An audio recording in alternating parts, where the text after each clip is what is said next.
Hi, magandang umaga po mula dito sa Cherry Hill, New Jersey. 6:00 po ng umaga dito. Nagising ako kanina 4:30, 4:30 and then nakita ko itong, may nag-tag sa akin sa Facebook tungkol sa, ah, post about me ni Encar Padua Sario. So, since hindi na ako makatulog, so bumangon na ako. Kaya ayan, wala pang hila-hilamos. Yan, woke up like this. No filter, walang ano, ito po.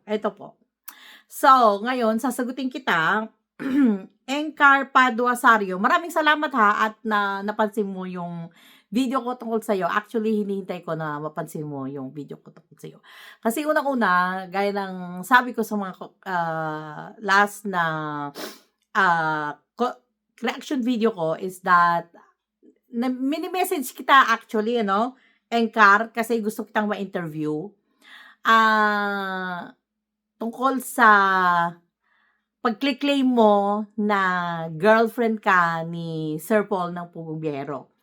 So ngayon kasi sa February, pupunta ako ng Davao at i-interviewin ko ang Chris Pao.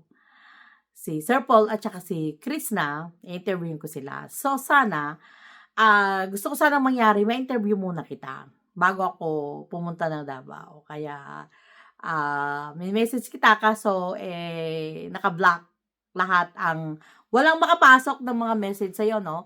Pati yung mga comment doon sa page mo na dami-dami mong page sa Facebook, naka-block ang mga comments. So, thank you at napansin mo ang video ko tungkol sa'yo.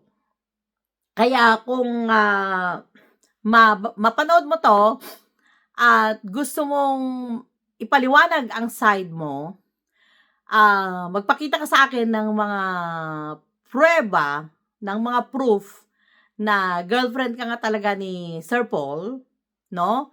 And then, babawiin ko lahat ang mga sinabi ko tungkol sa'yo at ang mangyayari pa, sasabihin ko lahat sa mga nagko-comment tungkol sa'yo na kung ano-ano yung mga sinasabi nila tungkol sa'yo, sasabihin ko sa kanila na bawiin ang mga sinasabi nila tungkol sa'yo kung papayag ka sa interview ko, message mo ako sa Facebook, mag-comment ka, kahit pa public post yan sa Facebook ko, no problem. At payag ka sa interview, messenger video interview tayo. At patunayan mo sa akin na girlfriend ka nga ni Sir Paul. And then, again, like I said, babawiin ko yung sinabi ko sa'yo na meron kang delusional disorder, no? Ang delusional disorder kasi, yung ibig sabihin nun is, matindi, yung totoo yung paniniwala mo na girlfriend ka ni Sir Paul, na boyfriend mo si Sir Paul. So, ang isang disorder na yon, walang masama doon kasi it's, it's sa utak yon, no? At again, like I said, kung patunayan mo sa akin, kung meron kang pruweba, magpa-interview ka sa akin at meron kang pruweba na ikaw ay totoong girlfriend, babawiin ko yon. Again, like I said, babawiin ko, ipopost ko sa YouTube, sa social media na ako ay nagkamali. Aaminin ko kung nagkamali ako. But, again, like I said, patunayan mo muna. So, ito. Basahin ko yung post ni Encar Padua Sario. Ikaw na Nurse Nora ka dyan na basta gumagawa ng content para gawin mong content ang buhay ng isang tao ay ayusin mo ang pinagagawa mo dyan. Kakasuhan kita ng immoral damage sa ginawa mong pag-content sa buhay ko, hindi kita pinapakialaman dyan.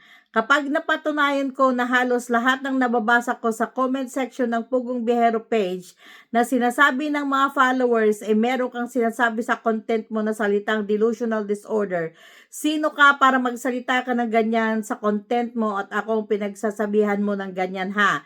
Ipapatulfo kita, tignan mo lang. Isa ka lang na video reactor sa mga content creator at pati ako ginagawa mong content ang buhay ko ay hindi kita pinapakialaman. Well, Okay, so, ano natin yung mga punto ng lahat ng sinabi mo dito, Incarpado? Unang-una, public ang post mo, no? Nasa social media, nasa Facebook. So, ibig sabihin, kahit sino is allowed na mag-comment, na mag-reaction sa naka-public ka kasi. Kung iyan ay i-private mo, at naka-private ka, at pupuntahan ko pa rin, ihahack ko yung private account mo, at kukunin ko yung mga videos mo na naka-private, that is a different story. However, because naka-public ka, anybody, anyone can have a say. Pwedeng mag-comment ang isa man na makapanood ng public post mo, either isusulat ito sa comment or i-reaction video ito. No problem because naka-public post ka. It's different kung hindi ka naka-public post. Okay. Pangalawa, ang nireactionan ko ay yung mga post mo na sinasabi mo na girlfriend ka, na boyfriend mo si Sir Paul. Now, sa dami, sa mga libo-libo na naka-screenshot ng mga pagpapanggap mo o pag-click-claim mo na ikaw ay girlfriend ni Sir Paul o boyfriend mo si Sir Paul at daddy pa ang tawag mo sa kanya, sa dami-dami ng mga naka-screenshot ng mga sinasabi mo na yon, yun ay hanggat hindi mo mapapatunayan na may katotohanan ang clinic-claim mo na yon, na girlfriend ka ni Sir Paul o boyfriend mo si Sir Paul, meron kang delusyon, ilusyon ka, meron kang delusional disorder. Matindi ang problema mo, kapatid, unless of course na tumatawag ka lang ng atensyon. No? Kung gusto mo lang ng atensyon, kung gusto mong magpasikat, that is a different story. Iba naman ang klase ng sakit mo. Kung yun yung tinatawag na kulang sa pansin. Kapag pansin ang gusto mo. So, either way, may problema ka. No? May problema ka sa pag-iisip. Kung hindi ka nag-iilusyon at sinasabi mo pa rin na girlfriend ka ni Sir Paul, ikaw ang naninira. Okay. Okay. Ang ayusin mo pinagagawa mo dyan, kakasuhan kita ng immoral damage. Okay. First of all, ang word hindi immoral damage, ang tinatawag doon moral damage. Hindi kita minomoral damage, no? Hindi kita minomoral damage. Just in case, i-google mo muna kung anong ibig sabihin ng moral damage bago mo sabihin na dinadamage ko ang ang morality mo. Again, ikaw ang nagsasabi sa mga public post mo na girlfriend ka ni Sir Paul at boyfriend mo si Sir Paul, wala akong dinamage doon. Ikaw ang nagdamage ng sarili mo kung ito ay walang katotohanan. Again, kung papatunayan mo sa akin, kung may katotohanan, meron kang pruweba na girlfriend ka ni Sir Paul, again, like I said, babawiin ko ang mga sinabi ko. Okay. So, wrong.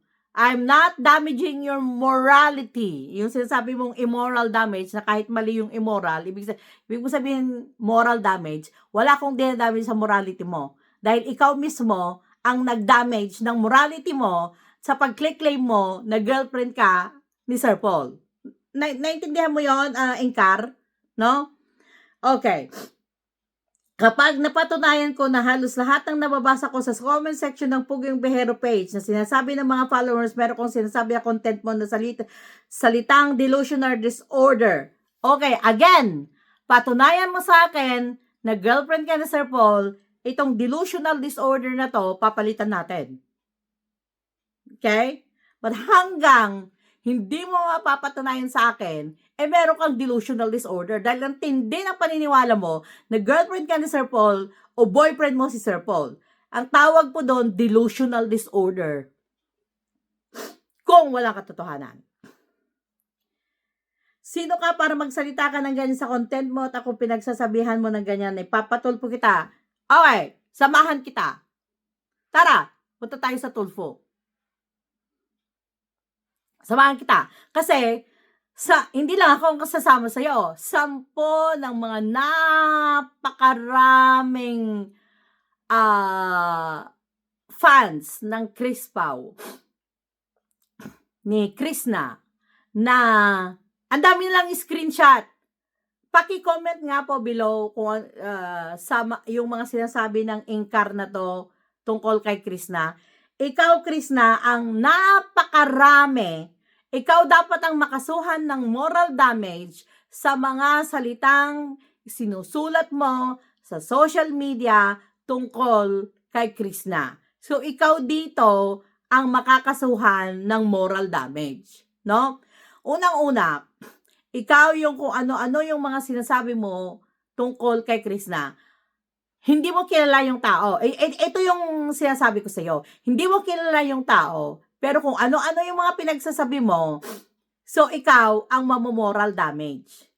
Wala kang ebidensya sa mga videos ni Krishna sa mga pinaparatang mo sa kanya. Dito tayo nagkaiba. Ako, tinatawag ko na meron kang delusional disorder dahil sa pagpapanggap mo or dahil sa paniniwala mo na girlfriend ka ni Sir Paul. So, meron kang delusional disorder. No? Nag-iilusyon ka. Naniniwala ka. Wala namang katotohanan. O, meron ba? Meron bang katotohanan na girlfriend ka ni Sir Paul? Pakita mo ako ng preba. So, ibig sabihin, halika, samahan kitang magpatulpo para ipatulpo mo ang sarili mo. 10 ng mga subscribers ng Chris Pao na in-screenshot nila lahat ang mga masasama mong sinasabi tungkol kay Krishna, so ikaw ang nagda-damage ng morality ni Krishna. No? So, lahat ng sinabi mo dito is mapupunta sa'yo. So, back to you. Ngayon, pati ako ginagawa mong content ang buhay ko, hindi kita pinapakialaman. Again, like I said, once na ilagay mo sa public ang buhay mo, ang post mo, ang videos mo, pag nakapublic ka, anyone can make a comment. Kahit sino pwedeng magkomento, kahit sino pwedeng magreaksyon kasi nag-public ka. Naintindihan mo yan? So, hopefully, sa yung malabong pag-iisip, naintindihan mo itong sinasabi ko sa'yo. At again, ulitin ko paulit-ulit to para maintindihan mo. Once na patunayan mo sa akin na totoong girlfriend ka ni Sir Paul,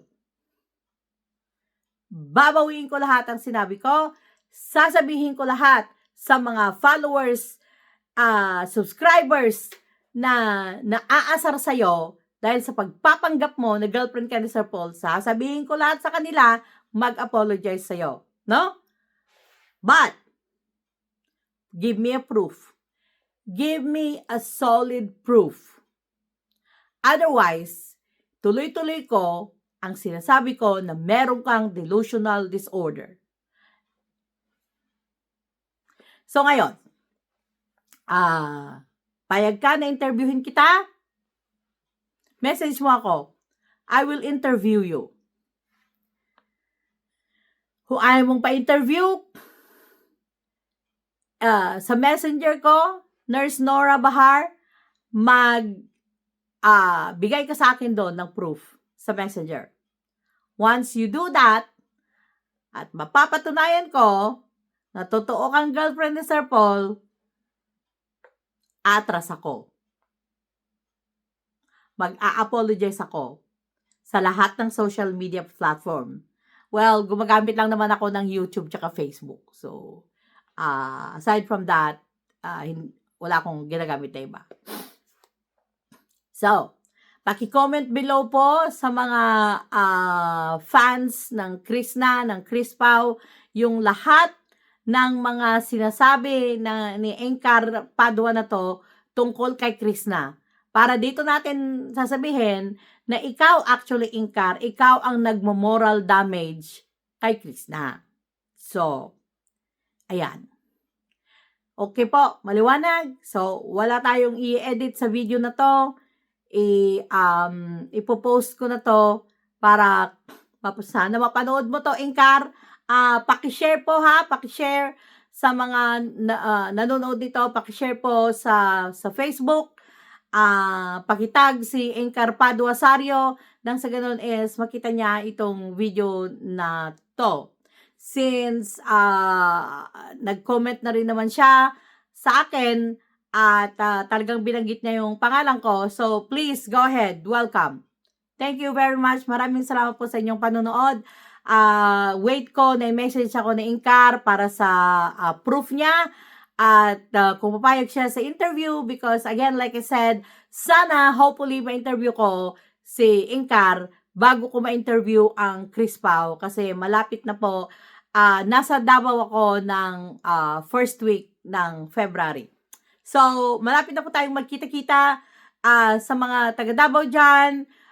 Kung gusto niyo pong makipag-meet up sa akin, pwede pa tayong mag-meet up. You can invite me at message niyo lang po ako dito sa comment o kaya sa Facebook ko, and then we're going to meet up. Maraming salamat po. First week ng February, I will tell you the exact date. Very soon, ipopost ko siya. Maraming salamat po. Thank you sa inyong panonood at thank you sa patuloy na pagsuporta. Mwah!